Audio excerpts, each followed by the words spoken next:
श्रीमद् भागवत गीता अध्याय 8। अर्जुन ने कहा, हे पुरुषोत्तम, वह ब्रह्म क्या है, अध्यात्म क्या है, कर्म क्या है, अधिभूत नाम से क्या कहा गया है और अधिदेव किसको कहते हैं। हे मधुसूदन, यह अधियज्ञ कौन है, वह इस शरीर में कैसे है। तो युक्त चित्त वाले पुरुषों द्वारा अंत समय में आप इस प्रकार जानने में आते हैं। श्री भगवान ने कहा, परम अक्षर ब्रह्म है, अपना स्वरूप अर्थात जीवात्मा अध्यात्म नाम से कहा जाता है तथा भूतों के भाव को उत्पन्न करने वाला जो त्याग है वह कर्म नाम से कहा गया है। उत्पत्ति विनाश धर्म वाले सब पदार्थ अधिभूत हैं। हिरण्य में पुरुष अधिदेव है। और हे देहधारियों में श्रेष्ठ अर्जुन, इस शरीर में मैं वासुदेव ही अंतर्यामी रूप से अधियज्ञ हूँ। जो पुरुष अंतकाल में मुझको ही स्मरण करता हुआ शरीर को त्याग कर जाता है, वह मेरे साक्षात स्वरूप को प्राप्त होता है, इसमें कुछ भी संशय नहीं है। हे कुंती पुत्र अर्जुन, यह मनुष्य अंतकाल में जिस भी भाव को स्मरण करता हुआ शरीर का त्याग करता है उसको ही प्राप्त होता है, क्योंकि वह सदा उसी भाव में भावित रहा है।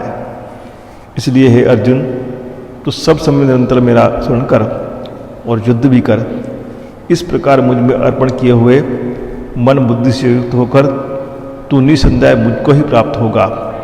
हे पार्थ, यह नियम है कि परमेश्वर के ध्यान के अभ्यास रूप योग से युक्त दूसरी ओर न जानने वाले चित्त से निरंतर चिंतन करता हुआ मनुष्य परम प्रकाश रूप दिव्य पुरुष को अर्थात परमेश्वर को ही प्राप्त होता है।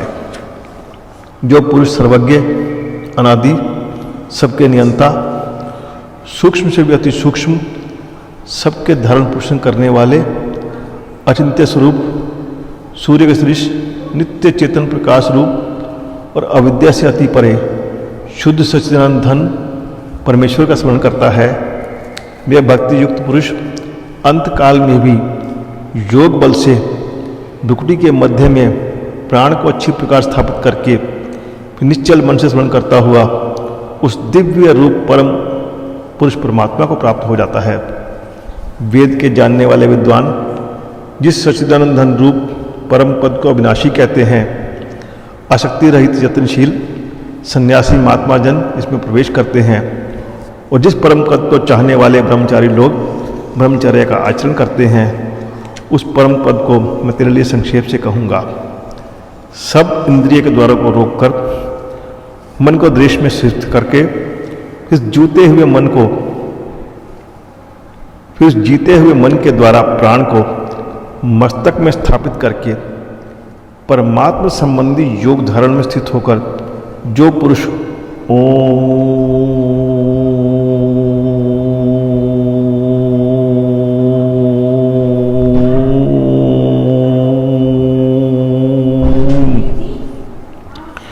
इस एक अक्षर रूप ब्रह्म को उच्चारण करता हुआ और उसके अर्थ स्वरूप मुझ निर्गुण ब्रह्म का चिंतन करता हुआ शरीर को त्याग कर जाता है, वह पुरुष परम गति को प्राप्त होता है।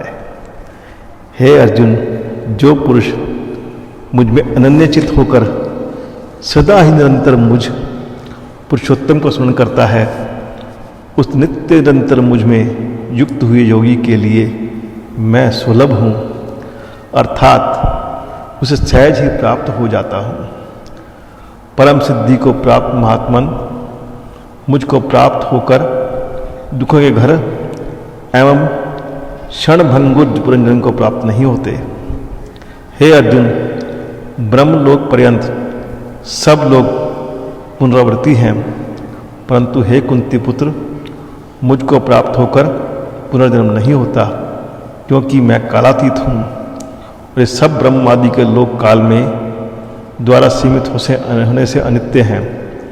ब्रह्मा का जो एक दिन है उसको 1000 चतुर्युगी तक की अवधि वाला और रात्रि को भी 1000 चतुर्युगी तक की अवधि वाले जो पुरुष तत्व से जानते हैं, वे योगी जन काल के तत्व को जानने वाले हैं।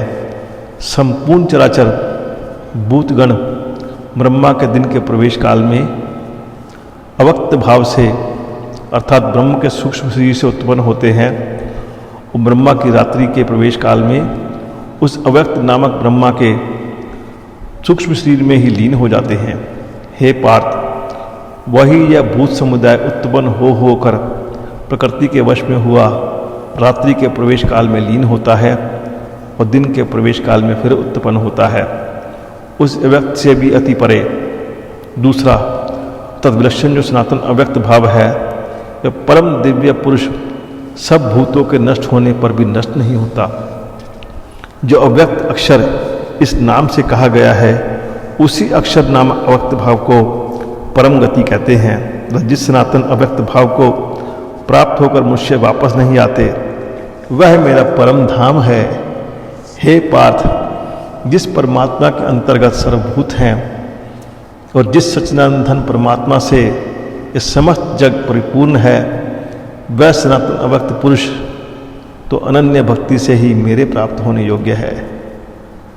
हे अर्जुन, जिस काल में शरीर त्याग कर गए हुए योगी जन जो वापस न लौटने वाली गति को और जिस काल में गए हुए वापस लौटने वाली गति को ही प्राप्त होते हैं, उस काल को अर्थात दोनों मार्गों को कहूँगा।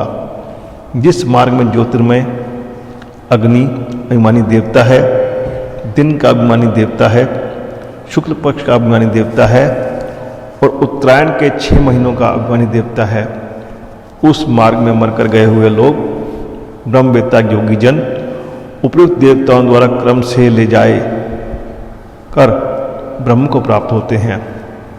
जिस मार्ग में धूम अभिमानी देवता है, रात्रि अभिमानी देवता है, तो कृष्ण मन का अभिमानी देवता है और दक्षिणायन के 6 महीनों का अभिमानी देवता है, उस मार्ग में मरकर गया हुआ सकाम कर्म करने वाला योगी उपयुक्त देवताओं द्वारा क्रम से ले गया हुआ चंद्रमा की ज्योति को प्राप्त होकर स्वर्ग में अपने शुभ कर्मों का फल भोग कर वापस आता है। जो कि जगत के 2 प्रकार के शुक्ल और कृष्ण अर्थात देवयान और पितृयान मार्ग सनातन मात्र गए हैं। इनमें एक के द्वारा गया हुआ जिससे वापस नहीं लौटना पड़ता, उस परम गति को प्राप्त होता है और दूसरे के द्वारा गया हुआ फिर वापस आता है अर्थात जन्म मृत्यु को प्राप्त होता है। हे पार्थ, इस प्रकार इन दोनों मार्गों को तत्व से जानकर कोई भी योगी मोहित नहीं होता। हे अर्जुन, इस कारण तू सब काल में समबुद्धि रूप योग से मुक्त हो अर्थात निरंतर मेरी प्राप्ति के लिए साधन करने वाला हो। योगी पुरुष इस रहस्य को तत्व से जानकर वेदों के पढ़ने में तथा यज्ञ तप और दान आदि करने में जो पुण्यफल कहा है, उन सब को निसंदेह उल्लंघन कर जाता है और सनातन परम पद को प्राप्त होता है। यह था श्री कृष्ण अर्जुन संवाद अक्षर ब्रह्म योग नामक 9वां अध्याय।